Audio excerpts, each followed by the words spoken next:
Amara berjalan pelan dan anggun mencuri perhatian para tamu lain.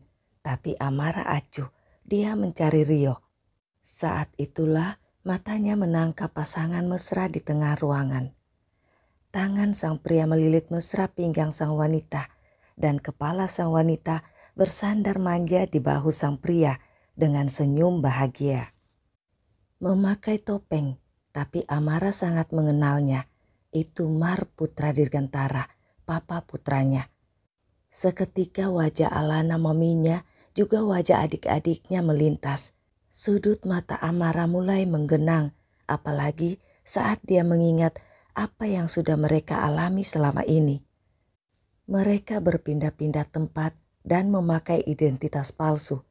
Tak bisa sembarangan bermain ataupun melakukan hal-hal menyenangkan seperti anak-anak lainnya. Mereka harus bersembunyi dan harus selalu hati-hati dimanapun mereka berada. Penuh ketakutan. Semua itu karena Mark dan demi Mark. Amara tahu dulu papanya itu playboy, tapi dia kira sudah berubah. Tapi ternyata papa putranya itu meninggalkan mereka, meninggalkan Amara yang masih berjuang menyembuhkan lukanya akibat penyiksaan musuh papanya. Bahkan uncle dokternya jadi buta. Papanya melupakan semua itu demi seorang wanita cantik. Emosi Amara memuncak. Langkah Amara yang mencari Rio berganti arah menuju tengah ruangan dengan tatapan menyala dan aura membunuh. Mom, Ara akan membunuh laki-laki yang sudah membuatmu menderita. Lebih baik Ara melenyapkannya tak bersisa. Desis Amara bergumam sambil terus mendekat. Kecantikan dan keanggunannya membuat semua mata langsung tertuju pada Amara. Suara-suara pujian itu membuat Lily menoleh, melihat pada Amara dengan mata memicing dan seketika ada rasa tak suka di dadanya. Tatapan perempuan ini hanya tertuju pada laki-laki di sampingnya. Pasti si Jalang ini salah satu pemujanya, sainganku. Lily semakin menempel pada Mark yang masih memunggungi Amara dan sedang ngobrol dengan beberapa orang di situ. Mark tak menyadari kehadiran anaknya yang marah. Lily terus menatap Amara yang hanya berjarak beberapa langkah lagi darinya. Honey, Lily memanggil Mark dan membalikkan tubuh Mark. Saat itulah Rio muncul, meraih pinggang Amara, membuat Amara berputar dalam pelukan Rio. Apa yang kau lakukan? Kau ingin mati? Desis Rio pelan di telinga Amara, tapi bibirnya tersenyum menatap orang-orang di situ. Nyaris saja. Rio menarik napas lega dan perlahan membawa Amara menjauh.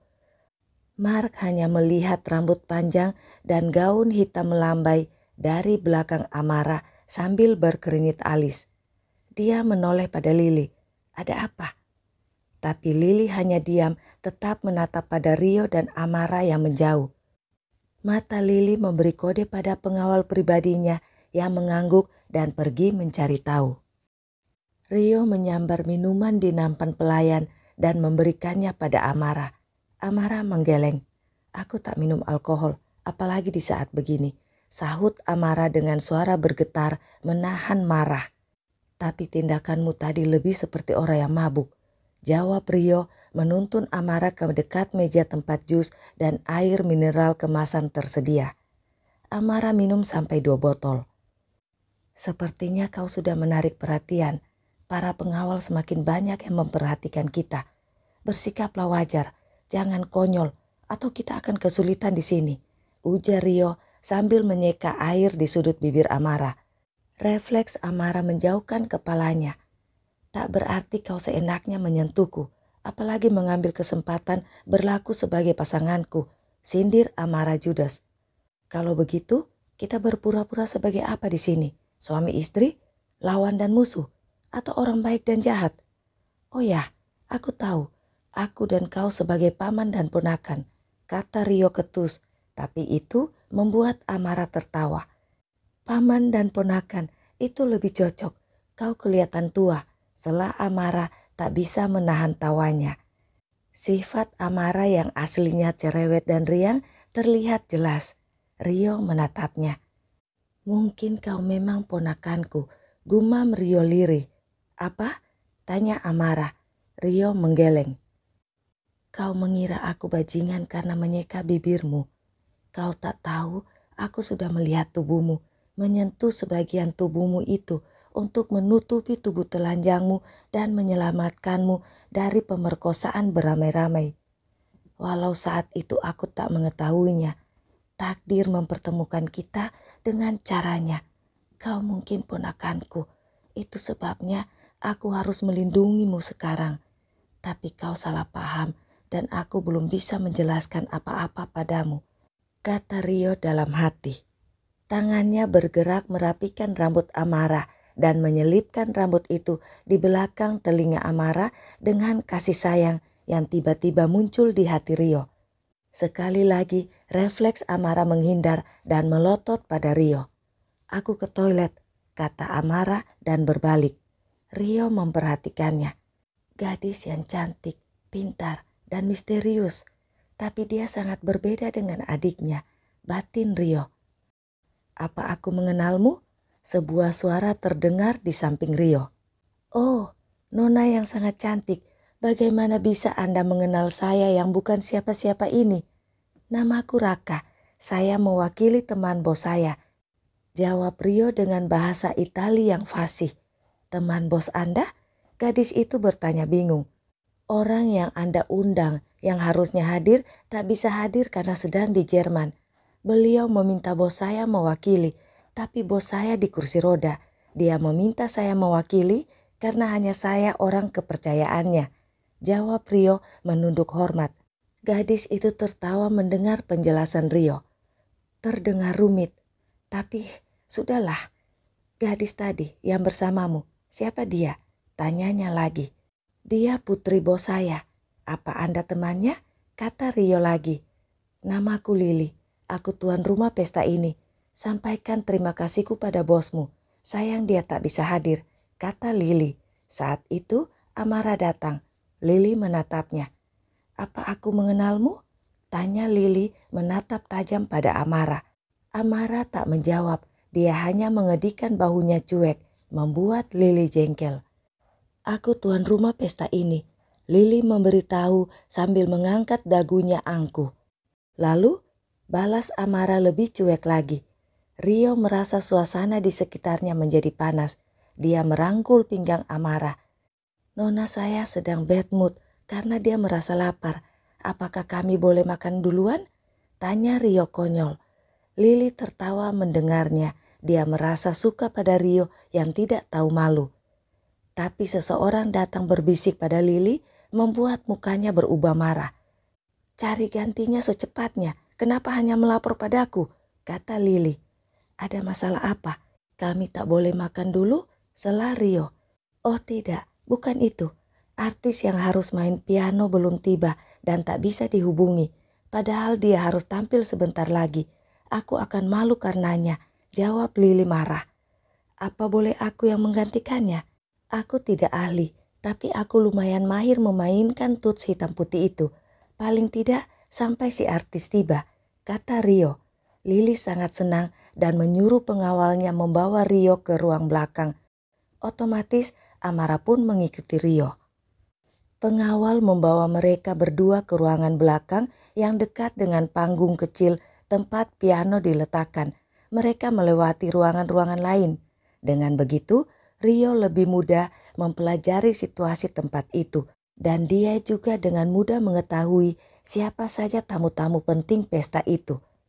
Karena tamu-tamu penting pasti duduk di deretan depan.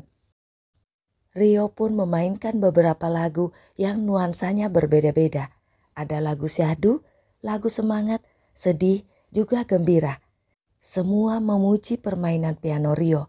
Lili merasa puas dan mengacungkan jempol pada Rio. Dan setelah itu, MC mempersilakan Rio memainkan lagu terakhir, permintaan khusus dari Lili, lagu kesukaannya.